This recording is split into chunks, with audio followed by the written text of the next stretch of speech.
Hello, and welcome to Hire We Go, where we're chatting all things talent acquisition transformation. Whether you're an HR vet or someone who's simply fascinated by how to find, attract, and engage talent, you are in the right place. I'm your host and director of solutions here at Joveo, Ashley Collins, and joining us today is Alex Hare from GoDaddy and CommonThread. Alex, thank you so much for joining us today. The pleasure's mine, Ashley. Thank you for having me on the show. My first question of the day for you. What's one thing talent teams are still doing that actively makes hiring harder? Yeah, I think talent teams are focusing just a little too much on what's going or what's in it for them versus what's in it for the job seeker. I think regardless of the market that you're dealing with, the best talent has options and they need a good reason to make a switch. You've got to make it clear on what the true benefit is for them, the growth opportunities for the job seeker, because they have countless of opportunities. And you want to make sure that you are the number one opportunity for them versus the countless others. Yeah, I love that. And it's interesting to hear that too, coming from such a strong brand as GoDaddy. I think a lot of times when you were speaking with folks who have a very strong employer brand that is naturally attractive to people, there can be a tendency to maybe shift a little bit away from thinking about that candidate experience. I appreciate you keeping them front and center. I agree. And what do you think is a signal that leaders are ignoring right now, but really shouldn't be?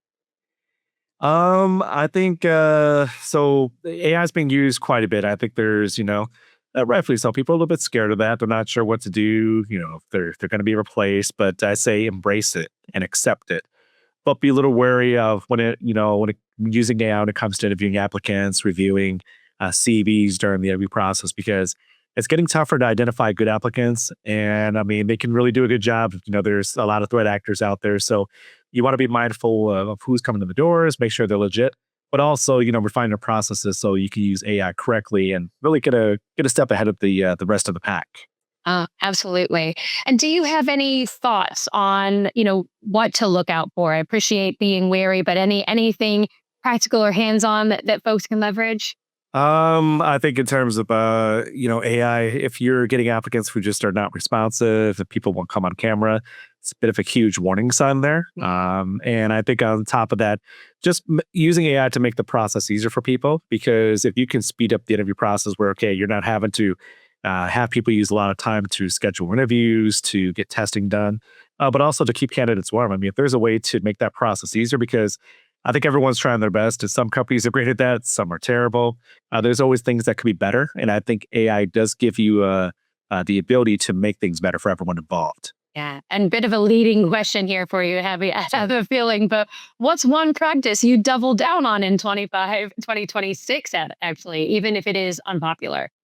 Leverage AI and really just automate that, like automate the unnecessary time consuming tasks, because especially recruitment and where I sit with an employer brand, there's a lot of things that do take a lot of time, right? So I want to be more about being strategic, finding ROI in every possible spot that I can, because I think that does matter quite a bit. But use that, but also use AI to better understand the data that you're receiving. Dive into that, see what the trends are, understand the value of the work that you're doing. I don't believe AI is going to take our jobs. There will be new jobs open. There will be old jobs that will, honestly, probably be a thing of the past. But I think we have to get used to that. It's no different than times when we finally had the internet. We went to .coms.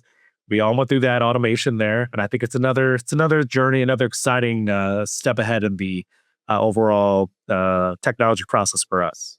Yeah. And I wanted to double click on something that you mentioned, which is using AI to better leverage the data that you have. Do you have any examples of where you're doing that today and it's having a strong impact in the business? Yeah. I've actually been doing that quite a bit this year where, I'm looking at my Google Analytics and seeing, okay, what am I seeing, right? Because I think on the surface, you're looking there and saying, okay, I've got, maybe 1 million+ visitors that have come through this quarter. But what else can you glean off of that? Are you saying, okay, maybe there's different sources that are coming to our career page naturally versus through the paid sources? Maybe they're coming from, this device or that device, or they've probably clicked on maybe a blog that we use versus going through our paid job slots.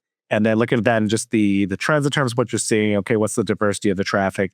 there's so much that you can get there. And I think it's overwhelming, to be honest. If you just went in on your own, because I may have certain knowledge in one department, Ashley, you may have some, but you're going to have your friend there, your buddy slash AI that will jump in and say, hey, this is what I'm seeing. And it will help you identify stuff that you're just not going to see on your own. Yeah, that couldn't be more true. And the reality is, trends are changing as fast as we can log in. Exactly. And especially in this omni-channel landscape where you're really starting to attract through channels that you would have never thought of using, that are far outside of that traditional jobs landscape. And so trying to make sense of it all and really knowing where your ideal candidates are spending their time on the entirety of the internet. And now that's from preference, day to day and trend to trend, it can absolutely be overwhelming. So appreciate you sharing that insight with us and giving the listeners something, really hands-on that they can take forward into their day. And thank you all for tuning in again. It's been a pleasure to have you. Until next time.